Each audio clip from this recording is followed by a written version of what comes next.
Hey guys, this is Jeannie, your Spagirl, and I am on my way to the Wekiva River, and it's like 7:30 at night, and I'm gonna be running. I just stopped to catch my breath. I've been running for about 2 miles now, and I just want to say, I'm pretty sure that May 1st, all of this is gonna end, and we're just all gonna be out and about, and the economy's gonna be booming, and President Trump's going to be on his way to his 2020 victory landslide. And I think the economy, like I said, it's going to just skyrocket.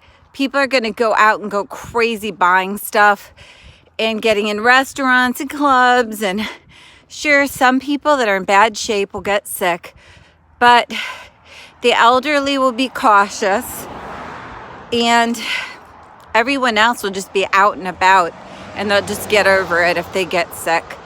And I'm just saying that I think that, it's going to be quick, and you're going to all be surprised. And all this lockdown is just going to make people bounce back like a jack in the box into the economy spending. And the stock market's going to go crazy. So that's just what I think is going to happen. And I've seen a lot of people out and about. This little guy behind me who used to be just a walker who walked all the time. And as you can see, he's even picked up the pace a little. Still grumpy though.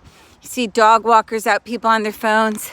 So hang in there, guys. Keep working out, keep eating right, take your supplements, and you won't get sick. This is your Spagirl Jeannie. Bye.